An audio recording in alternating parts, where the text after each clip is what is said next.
Welcome back. 2016 has certainly been an election year like no others. People from both parties have been extremely vocal about their beliefs and criticisms of the other party, and now many are protesting against President-elect Donald Trump. But as people voice their concerns about an uncertain future, what impact could it have on our children?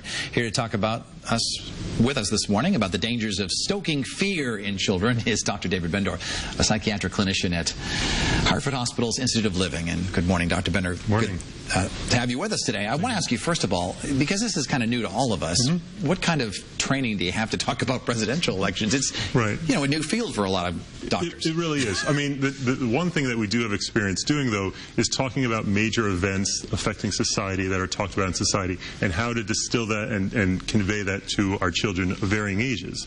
You know, so we'll talk a little bit perhaps about how we might talk to the 4-, 5-, 6-year-olds, very different than the 12-, 13-, 14-year-olds. Is this new? I would imagine with many things that are, you know, on television, that the things that are sensitive, but there are things that we're seeing now on TV, whether it is, you know, hate protests and swastikas. How does that affect children? Well, I mean, it's incredibly overwhelming and incredibly frightening, and I think it's our job, it's incumbent upon us to really do what we can to protect them and make ourselves available to debrief or process with them. So a 4-, 5-, 6-year-old overhears something you wouldn't want him or her to hear on a school bus with other, you know, older students. He or she could be quite overwhelmed, quite frightened by that. We can't know that. We can't make those assumptions. So it's important for us to follow up with our kids and check in with them and err on what I call err on the side of sensitivity.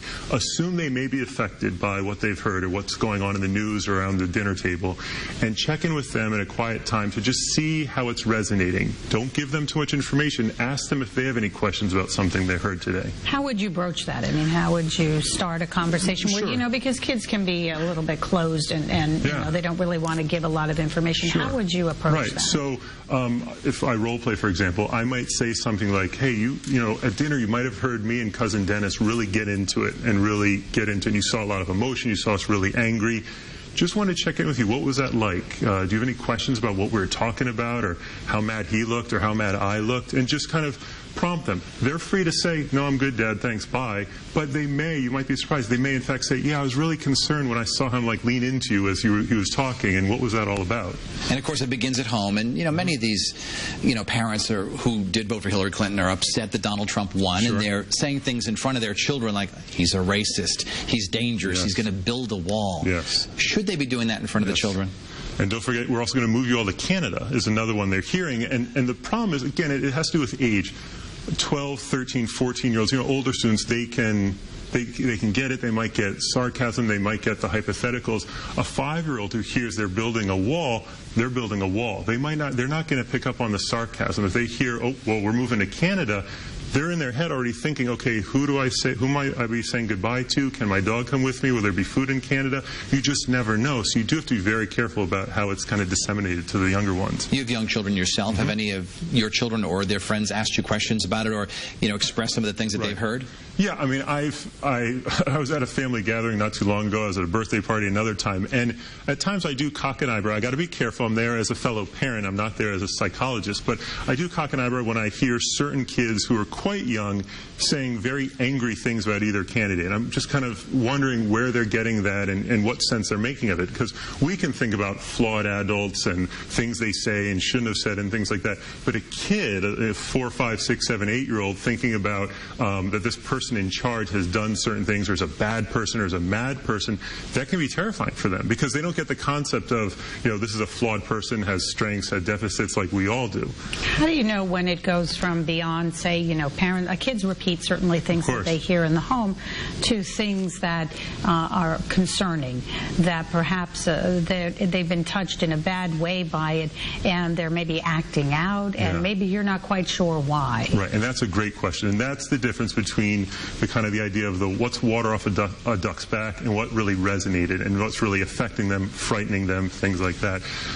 With most of these things, you know, these big events, we look for changes in behavior. I agree with you. I think a lot of kids, 6 or 16, older, they're not going to step forward and say, you know, I heard something earlier today, it really upset me, can I tell you how? Look, as a psychologist, I'd love if that were the case. It's really They not. really don't. It would make it a lot easier. They don't. So again, it's about making yourself available to them, and as you said, it starts at home. Making yourself available, saying, you know, I've noticed some things a little differently. That's what we're looking for first. We're looking for any changes in behaviors. Are youngsters, are they not socializing like they once did? Are they looking to go to bed earlier? Are they staying up a lot later? Are they not eating? Are you getting reports from school that things aren't going so well?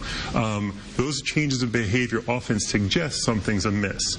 And I'm not suggesting we become alarmists and get that concerned, but it definitely warrants a check-in just to see how things are. You know, when I was a kid, it was Watergate.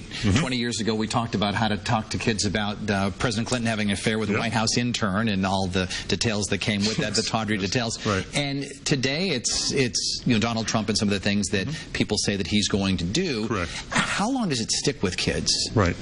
Kids are different. I mean, it's definitely not one size fits all, my response. It's, you know, because again, that term I use, that err on the side of sensitivity. There are some kids, and I had a young man actually say it to me, a patient of mine I saw just a couple hours ago, and he was talking about how heated and contentious the next family gathering is going to be, and he's kind of rolling up his sleeves as he's telling me because he's prepping for this. And I said to him, thinking about this, I said to him, well, how are the young ones going to be around the table? Oh, they're going to hear it all. I said, what do you think that's going to be like for them? He said, oh, they've heard this kind of stuff, this kind of rhetoric, this angry. He says, I don't think it's great, but they've kind of gotten used to it. I don't think it's really going to affect them.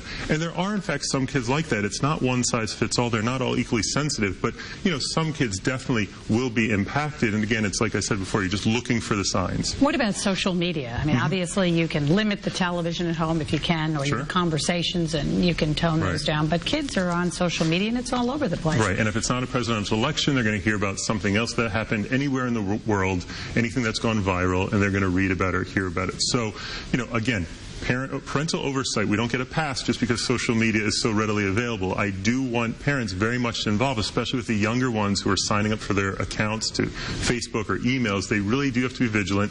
There are control settings we can use. But when you get a little older, I agree, this stuff is almost too readily available. Same kind of thing. If I'm aware that something might be circulating out there in the cyber world, I do want to take some time to step aside with one of my kids, no matter if he's 5, 6, or 16, and just check in with them about, hey, I know there's some stuff out there. Do you have any thoughts about it? And again, I'm not asking parents to be their kids' therapists. They're not going to kind of sit down on the therapist's couch and have a long discussion. But it is worth just checking in and saying, I'm here to talk. Some stuff's out there. Did you have any questions or concerns? They have a right to say no thanks, but they also might say, and they could surprise you, and might say, yeah, actually, A final quick question before we go to break. It's Thanksgiving weekend, which is stressful for a lot of families because some people are with relatives they don't necessarily care for. I've heard that happens. There's drinking involved, there's some stress and tension, and now you add this. Should families plan in advance and say, listen, we are not going to talk about this weekend, or you can do it in that room? Ready? I saw the email already for the Thanksgiving I'm going to, and the hostess spelled it out. This will be politics-free zone. And I've had Really? Yep. And I've had the hostess spelled it out, and if you want to eat, you'll abide by those rules, is my understanding. And I've had colleagues say the same thing. I've had patients say the same things at their families, not all, but many of them. There is no shame or harm in doing that, and just taking a break and enjoying family. And then, you know what, after everybody goes their separate ways, and those who want to converse about stuff and raise that blood pressure, feel free. Seems like a good idea. It's too bad you have to do it, but I guess you have to. Absolutely. Dr. David Bendor from the Institute of Living, thank you so much. Thank you for joining us on Face the State.